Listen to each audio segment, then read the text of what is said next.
Hello, this is Molly Reamer with this week's Rituals of Returning Divination video. And this week we are keeping things very simple. We are just using woman runes and the Wild Wisdom Companion, continuing with the summer symbols. And then we're also going to draw upon my Tanit Goddess little ritual packet that I create for each month for my Goddess Magic patrons on Patreon. That's patreon.com/goddessmagic. So we're going to go ahead and start with woman runes. So I use woman runes, and woman runes, the birthday of woman runes is actually summer solstice 1987, birthed by Shekinah Mountain Water in her in a stroke of goddess lightning inspiration. And so there, it's kind of the anniversary of, or it's not kind of, it is the anniversary of woman runes. And I realized with kind of a shock this morning that I haven't used woman runes during one of these weekly ritual videos in kind of a long time. I use them every single day in my own personal practices. That's one of the very first and most basic practices in my own life, is to choose a woman runes card of the day. And I used to always use them in the videos, and then recently I've moved into using other decks for the videos, and so I wanted to make sure to revisit woman runes this week. And we received the seed, the rune of waiting, ripening, pregnancy, assessment, and this feels like a good rune for this time of year, though I actually feel like this is a time of choosing, of moving past waiting. So it might be appropriate to consider, what have you been incubating in the darkness? What seed have you planted, and what is now ready to grow? What have you been waiting on? What have you been waiting on and looking for growth in? And as I keep referencing in these videos and also in our live practices, I feel like that summer is this time both to look at what's flourishing around us, what's growing without needing to be tended, what's blooming, what's abundant, what's coming into form kind of easily or on its own time, and then what's withering in the heat. What do we need to uproot, pull out, and get rid of? And so this is really an important time of year to consider those things and those changes. So what is still waiting for you? What is growing? What tender seed of possibility have you nurtured that is getting ready to emerge, push forth? And so that is a good one. And then the other summer symbol card that we have for today from the Wild Wisdom Companion by Maya Toll is the counsel, this little sweet counsel of owls here looking seriously at us. And this one, this really speaks to me. Teal, one of the members of our community, had just posted about having a council of goddesses. I have another older poem called Council of Goddesses, and I really do feel like I carry my own little goddesses around throughout the day. I have multiples in my pockets.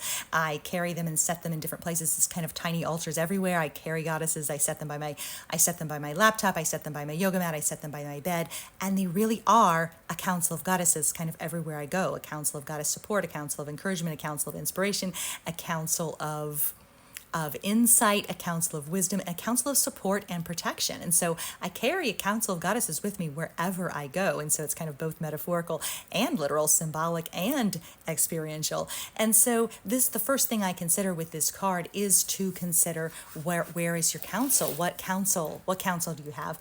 And what are you calling upon for support, protection, encouragement, inspiration, guidance, wisdom, etc.? What are you calling upon? How are you calling the counsel? And so Maya goes on to say, who do you turn to when the world feels rough and unfathomable? And that's actually why I went ahead and picked this card. I read that sentence and I thought, yes, this is the card for this day and age, is who do we turn to when the world feels rough and unfathomable? Where do you go when the vagaries of modern culture are mystifying and hurtful? Most of us can find embodiments of the archetypes we most admire, and we surround ourselves with these people. We can find, so her idea is that you can find archetypes and call your own counsel of the people who are actually in your life around you. You know, maybe you have the wise librarian or the sage guide or the calm monk. You know, who do you have that embodies those things around you? Or the Empress from the tarot deck. You know, who do you have around you? And so maybe we have a friend who exudes mother energy or warrior energy or etc. These people themselves can be one form of the council, and they can gather with us around dinner tables and bonfires, celebrating and soothing. And I think it's important to remember that we can't expect people to be as clean and easy and neat as they are on the page or as they appear on social media. Like, we have to accept people kind of bumps and all. When we have a counsel in person, people will not always be everything that you want them to be. And I think it's important that we have a counsel. It doesn't have to, no one person has to be everything, just like we don't have to be everything to want to another person.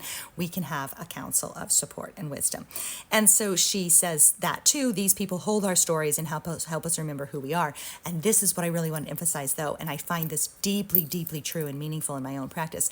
There is another sort of counsel, the one you can find under the trees and the stars. It is possible to make friends with trees and stars. To find the counsel here, you must believe you are never really alone. And this can be difficult to take in and understand. Our hearts can be lonely. We can feel desolate. But when we throw open the door and we open our inner eye, we can realize that the trees and rocks and birds will also give counsel, that the squirrels and the violets will be kin if we let them. When we close our eyes, voices will rise from the depths of the world to comfort and sing to us. And so it's time now to call in the other voices, to listen deeply and to feel the support of all the counsels in your life. So what counsels do you have in your life? Where do you need to seek counsel? Can you be kin with Violet and friend to Bird? And what counsel might they give you? So the gifts of this card are feeling comforted, held, and supported.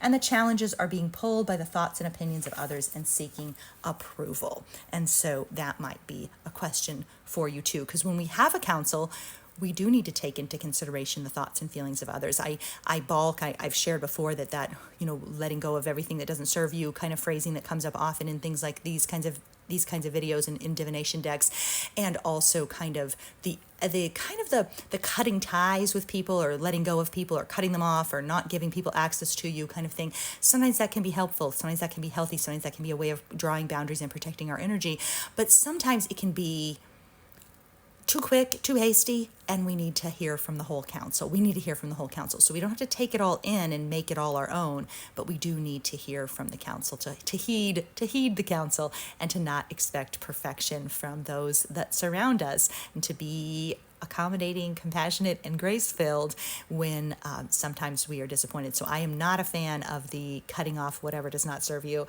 and I am also not a fan of the cutting ties with people for no reason. There's reasons, but cutting ties kind of just because somebody doesn't live up to your image is not really, I don't encourage that. I encourage looking at each other as whole humans with whole hearts, and that make mistakes, that are messy, that are imperfect, but still can be called in our council. And so we're going to go ahead and close with the Tanit Story Goddess Oracle card. She was new for this year. I've made several new Story Goddess Oracle cards this year. She was the only one who made it into our Goddess Wheel of the Year, but she is a new card for this year. So the word on the back, this was based on my Omen Days practice, the word on the back is commit.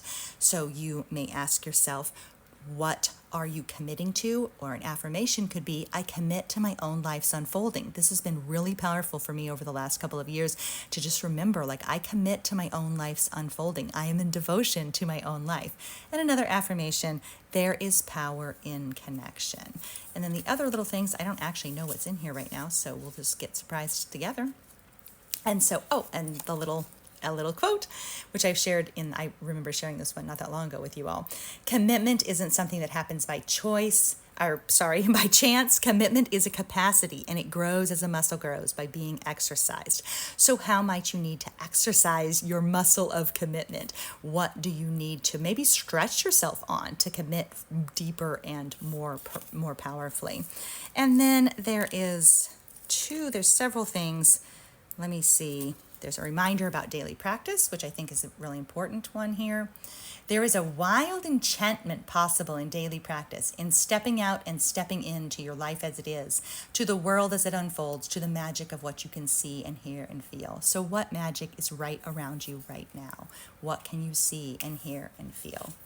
And keeping that in mind, an invitation here. Settle in, soften up. Keep your promise to let your own work hold and nurture you.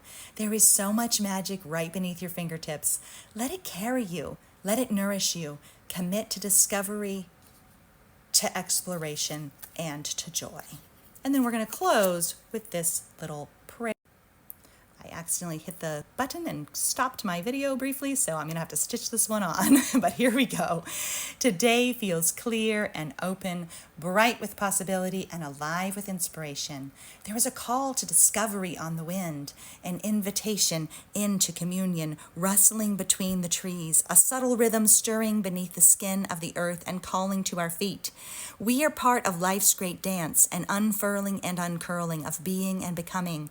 Each day, we are invited to start where our feet are, to take our place in the rhythm of becoming. So may you commit to your own life's unfolding. May you remember there is power in connection. May you nourish the seeds of your own growth. May you call the counsel, and may you take your own place in the rhythm of belonging. Thank you so much for being here. Keep living your magic, everybody. Bye-bye.